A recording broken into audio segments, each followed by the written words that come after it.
Сәлем достар, сіздермен бірге мерекелі асхана, және де бүгін біз сіздермен бірге осындай әдемі болып, үлкен болып шығатын бауырсақтарды дайындайтын боламыз. Ендеше кеттік. Ыдысымызға жылы сүтімізді, суымызды құямыз.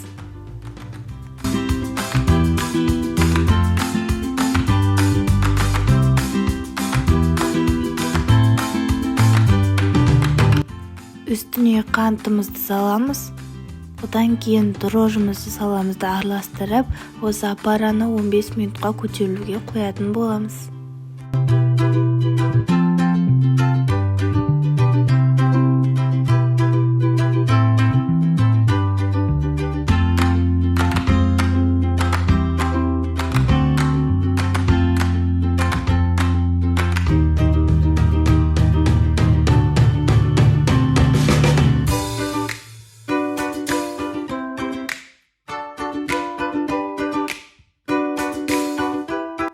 Дайын болған апарамызға ертілген сары майды қосамыз. Одан кейін жұмыртқамызды қосамыз да барлығын жақсылап тұрып араластыратын боламыз.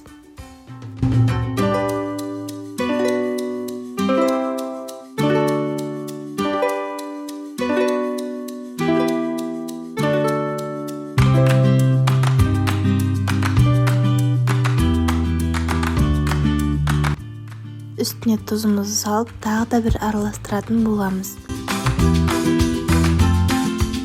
Барлығы толық араласқаннан кейін ровно 750 грамм өлшенген ұнымызды алып, осы қамырымызға салатын боламыз. Барлығынан әдемі қамыр шығуы қажет.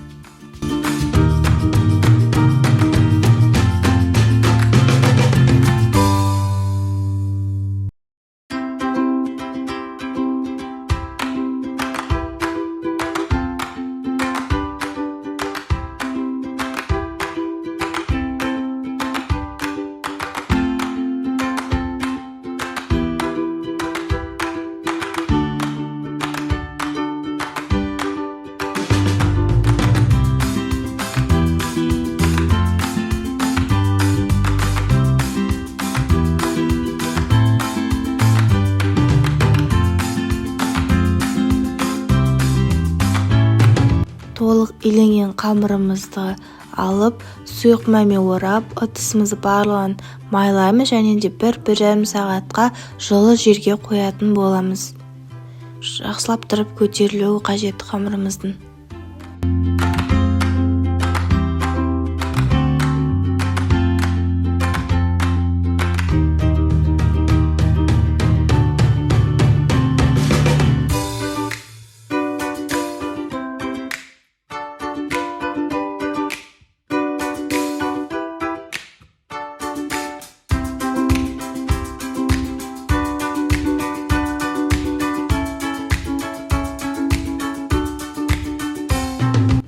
Көтерілген қамырымыз дәл осылай болады. Мен печкаға 1,5 сағатқа салып қойдым. Осылай 2 есе көтеріліп шықты. Ендігі қамырымыз жаятын боламыз. Мен ұнның көмегімен жаямын. 1-2 басып жіберіп, ары қарай жая беретін боласыздар.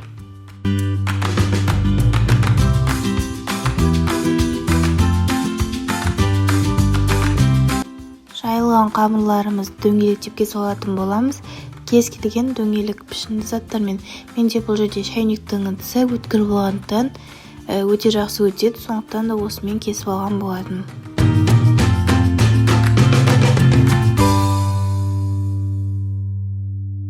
Кесілген бауырсақтарымызды 10-15 минутқа осылай қойып қоятын боламыз көтерілуге. Одан да көп қойсаңыздар болады. Одан кейін піскен кезде пышный болып шығады. Мінекей барлығын өстіп қойып аламыз.